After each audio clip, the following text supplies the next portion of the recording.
Halo sahabat Santo Paulus, selamat bertemu kembali di channel Santo Paulus ini. Dalam katekesi santai kali ini, kita akan membahas sedikit tentang masa Advent. Nah, bagi kita orang Katolik, masa Advent itu adalah masa penantian Yesus Kristus yang kita rayakan di hari Natal kelahirannya. Nah, apa saja sih yang harus kita perhatikan? Atau apa yang harus kita ketahui tentang seputar masa Advent ini? Silakan ikuti katekesi santai ini.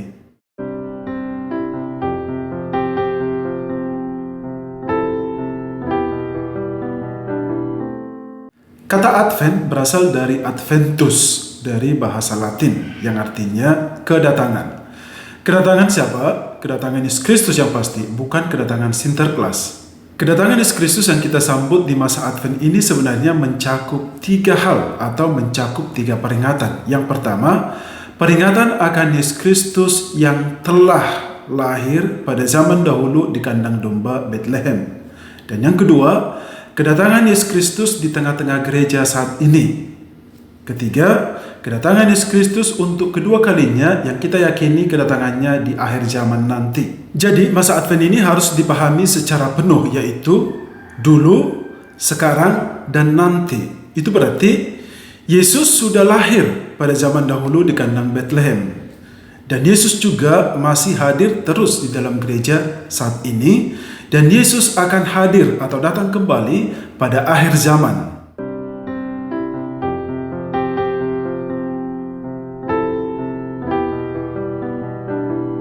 Kalau kita telusuri sejarah masa Advent ini ternyata memiliki sejarah yang sangat panjang.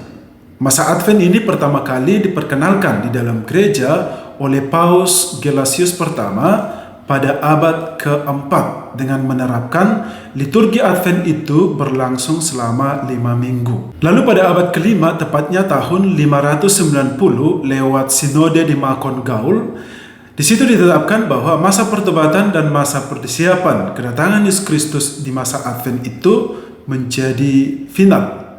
Jadi kemudian waktu itu Paus Gregorius Agung mulai menerbitkan atau menulis buku dan doa-doa liturginya. Lalu sekitar abad ke-9, gereja menetapkan bahwa minggu pertama Advent itu merupakan awal penanggalan liturgi gereja. Kemudian pada abad ke-10, Paus Gregorius ke-7 mengubah jumlah dari masa Advent yang dulunya itu 5 minggu menjadi 4 minggu. Dan akhirnya sampai sekarang ini masa Advent itu dimulai setelah hari raya Tuhan kita Yesus Kristus Raja Semesta Alam. Dan masa Advent itu berlangsung selama 4 minggu sampai hari Minggu sebelum tanggal 25 Desember.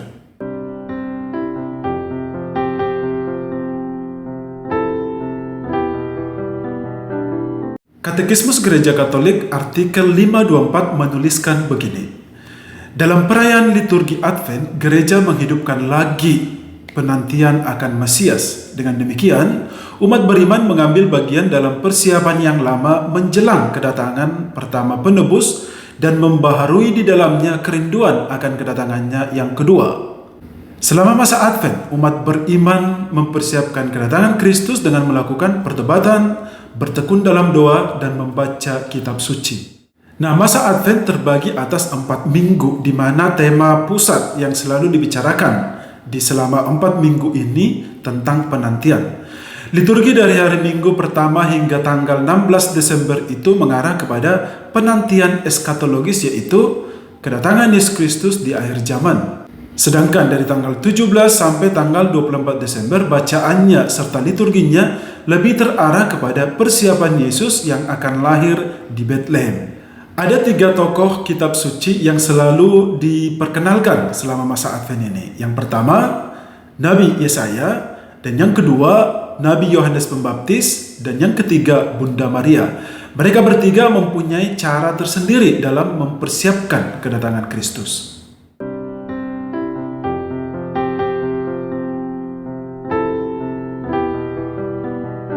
Nah, sekarang kita akan mendalami lain-lain seputar masa Advent. Yang pertama tentang lingkaran Advent.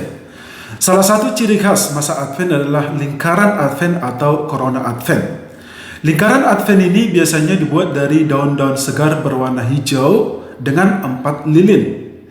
Ini atau lingkaran Advent ini diadaptasi dari kebiasaan orang Jerman pada zaman dahulu sebelum kekristenan berkembang, di mana orang Jerman menggunakan lingkaran daun yang di atasnya dipasang lilin untuk memberikan pengharapan bahwa musim dingin yang gelap akan lewat.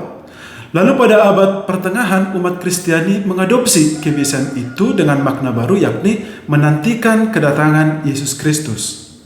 Mungkin ada yang bertanya, mengapa harus berbentuk lingkaran? Nah, jawabannya adalah karena ternyata lingkaran itu tidak mempunyai awal dan akhir. Dan ini sama seperti julukan Yesus Kristus yang adalah Alfa dan Omega, yaitu yang awal dan yang akhir. Yang kedua, lilin Advent.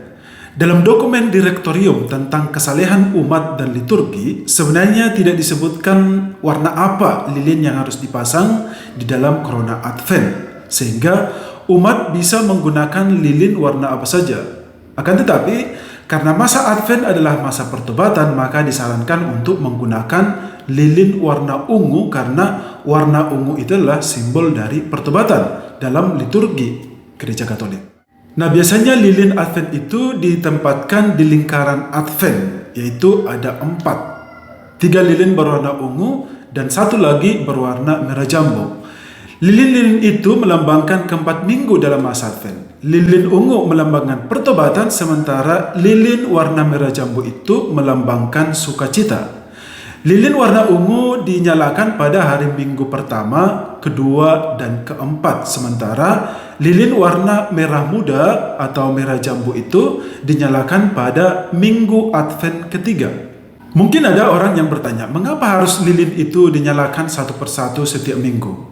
Mengapa tidak dinyalakan 4 sekaligus saja setiap minggu? Jawabannya adalah penyalaan lilin satu persatu tiap minggu ini sampai hari Natal merupakan permenungan akan tahapan karya keselamatan Allah sebelum kedatangan Yesus Kristus yang adalah Sang Terang Dunia yang akan menghapus segala bentuk kegelapan. Selain menggunakan 4 lilin itu, ada juga kebiasaan menggunakan 1 lilin warna putih di tengah lingkaran itu yang menyatakan bahwa Kristus telah datang, dan itu dinyalakan setelah masa Advent selesai. Yang ketiga, setiap hari Minggu masa Advent itu memiliki arti yang berbeda atau mempunyai ciri khas masing-masing. Minggu Advent pertama dengan sebatang lilin ungu bernyala mempunyai makna harapan. Itu berarti umat beriman menantikan Yesus Kristus dengan penuh harapan. Lilin pertama ini disebut lilin nabi yang mengatakan bahwa para nabi sudah mewartakan bahwa Yesus Kristus akan datang sebagai Mesias. Minggu Advent kedua dengan 2 lilin warna ungu bernyala menandakan kesetiaan dan cinta. Ini berarti umat beriman diingatkan untuk tetap setia mempersiapkan jalan bagi kedatangan Tuhan. Lilin kedua disebut lilin Bethlehem yang berarti Yesus Kristus Sang Juru Selamat akan lahir di kota Bethlehem. Minggu ketiga dengan 2 lilin warna ungu bernyala dan 1 lilin warna merah jambu dinyalakan, itu berarti melambangkan sukacita. Umat diajak untuk bersukacita menyambut kelahiran Kristus. Lilin ketiga ini juga disebut sebagai lilin para gembala karena warta kelahiran Yesus Kristus itu pertama kali diwartakan kepada para gembala.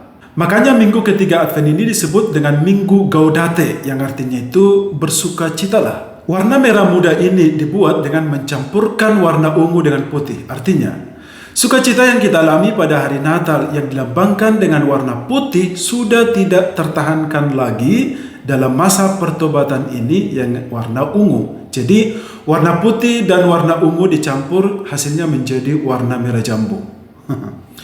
Minggu keempat dengan 3 lilin warna ungu dan 1 lilin warna merah jambu dinyalakan melambangkan perdamaian. Itu berarti minggu ini adalah minggu perdamaian. Lilin keempat ini disebut juga lilin para malaikat yang melambangkan kebahagiaan dan sukacita menyambut kelahiran Kristus, yaitu di mana para malaikat bergembira di surga saat Yesus lahir ke dunia. Yang keempat, warna ungu dalam masa Advent. Dalam Gereja Katolik, masa pertobatan itu ditandai dengan menggunakan warna ungu, sebab warna ungu itu adalah lambang pertobatan, sama seperti masa Prapaskah yang adalah ungu. Dalam direktorium yang berbicara tentang kesalehan umat dan liturgi tahun 2002 mengatakan bahwa Advent adalah masa pertobatan. Pertobatan yang dimaksud di sini adalah penyesalan atas dosa, pertobatan hati, dan juga pertobatan perilaku.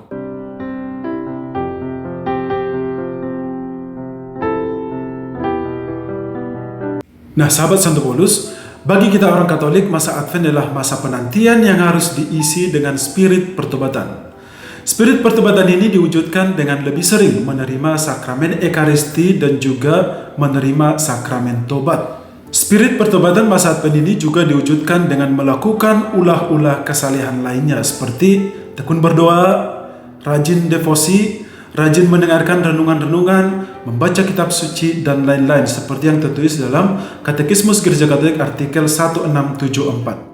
Ulah kesalehan ini bertujuan untuk membantu umat dalam mempersiapkan diri menyambut kelahiran Sang Mesias. Nah, sahabat Santo Paulus, semoga ulasan saya tentang masa Advent ini dalam katekese ini membuat Anda semakin memahami akan spirit masa Advent yang selalu kita rayakan sebelum hari Natal. Satu hal yang patut kita refleksikan adalah bahwa ternyata masa Advent ini bukan hanya persiapan secara liturgis saja, tetapi persiapan hatilah yang sangat diperlukan di sini. Oleh karena itu, mari kita mempersiapkan hati kita masing-masing dalam menyambut Kristus yang akan lahir di kandang domba, tetapi terlebih-lebih juga kita mempersiapkan hati kita agar Kristus itu mau tinggal dan diam di dalam hati kita masing-masing.